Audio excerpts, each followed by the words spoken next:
ലോകത്തിന്റെ കടാവിളക്ക്, സ്വപ്നം കാണുന്നവർക്ക് ഏറ്റവും നല്ല സ്വപ്നം. ഗാനമായി തഴുകി വന്ന നബി, രാഗമായി ഒഴുകി വന്ന നബി, സ്വപ്നമായി മിന്നിമറിഞ്ഞ നബി, മിന്നൽ പടർ പോലെ ജ്വലിച്ചുപോയ നബി, മഴവില്ല് പോലെ വിവിധ വർണ്ണങ്ങൾ കാട്ടിയ നബി, മാരുതനെ പോലെ തലോടിയ നബി, നിലാവിനെ പോലെ കുളിര് നൽകിയ നബി, ഭൂമിയെ പോലെ ക്ഷമിച്ച നബി, ആകാശത്തെ പോലെ പരന്നു നിന്ന നബി, തണൽ മരം പോലെ തണൽ നൽകിയ നബി, മുല്ലപ്പൂ പോലെ സുഗന്ധം തന്ന നബി, സുഗന്ധമായി വന്ന് സുഗന്ധമായി ലോകത്തോട് വിട പറഞ്ഞ നബി. സിദ്ദീഖ് തന്നെ പറയട്ടെ, ആയിഷ ബീവിയുടെ വീട്ടിൽ വഫാത്തായിട്ട് കിടക്കുകയാണ്.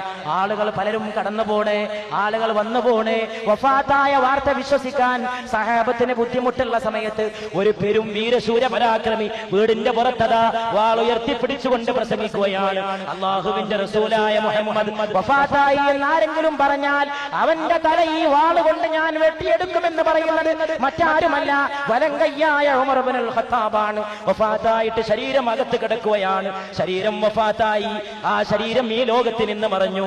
പുണ്യ റസൂലിന്റെ തടി മറഞ്ഞു. എല്ലാവരും വഫാത്തിന്റെ വേളയിൽ ആ വീട്ടിൽ പോയി മടങ്ങി വരുമ്പോഴും വഫാത്തായി എന്ന വാർത്ത വിശ്വസിക്കാൻ കഴിയാതെ ഷോക്കേറ്റ പോലെ ഉമർ പ്രസംഗിക്കുകയാണ്, മുഹമ്മദുർ റസൂലുള്ളാഹ്, എന്റെ കൺമണിയായ മുഹമ്മദുർ റസൂലുള്ളാഹ് വഫാത്തായി എന്ന് പറയുന്നവനെ എനിക്കൊന്ന് കാണണം. അവനെ വെട്ടാനുള്ള വാളിതാണ്, അവന്റെ തലയെടുത്തിട്ടേ ഉമർ മറ്റു പണിക്കൊരുങ്ങുന്നുള്ളൂ എന്ന് പറഞ്ഞപ്പോ സിദ്ദീഖ് നടന്നു വരികയാണ്.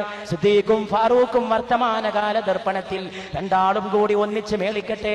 സിദ്ദീഖ് കടന്നു വരികയാണ്. ഉമറിന്റെ പ്രസംഗം കണ്ടുകൊണ്ടാണ് കടന്നു വരുന്നത്. പക്ഷെ അത് ലേശം വകവെക്കാതെ നേരെ വീട്ടിലേക്ക് കടന്നു ചെല്ലുകയാണ്. ഏത് വീട്? മകളുടെ വീട്, ആയിഷാന്റെ വീട്.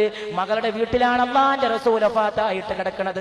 വീട്ടിലേക്ക് കടന്നു ചെന്നുകൊണ്ടതാ ആ പുണ്യമാക്കപ്പെട്ട ശരീരത്തിന്റെ രണ്ട് ചുമലുകളും പിടിക്കുകയാണ് സിദ്ദീഖ്. വഫാത്തായി കിടക്കുന്ന ലോകനായകന്റെ രണ്ട് ചുമലുകളും കൈപിടിച്ചമർത്തുകയാണ് സിദ്ദീഖ്. എന്നിട്ട് സിദ്ദീഖ് കുനിയുകയാണ്. സഹാബികൾ ഉറ്റുനോക്കി.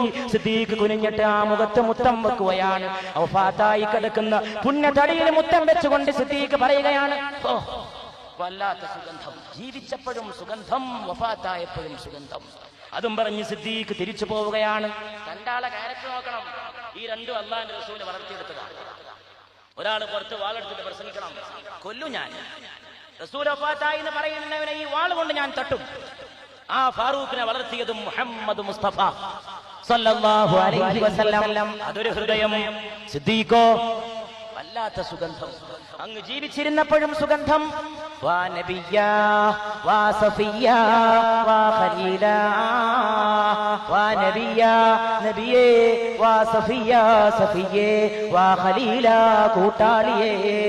സിദ്ദീഖ് ആ ചലനമറ്റ് കിടക്കുന്ന പുണ്യമാക്കപ്പെട്ട തടിയുടെ അടുത്ത് നിന്നുകൊണ്ട് സിദ്ദീഖ് വിളിച്ചു പറയുകയാണ്, വാ നബിയാ വാ സഫിയാ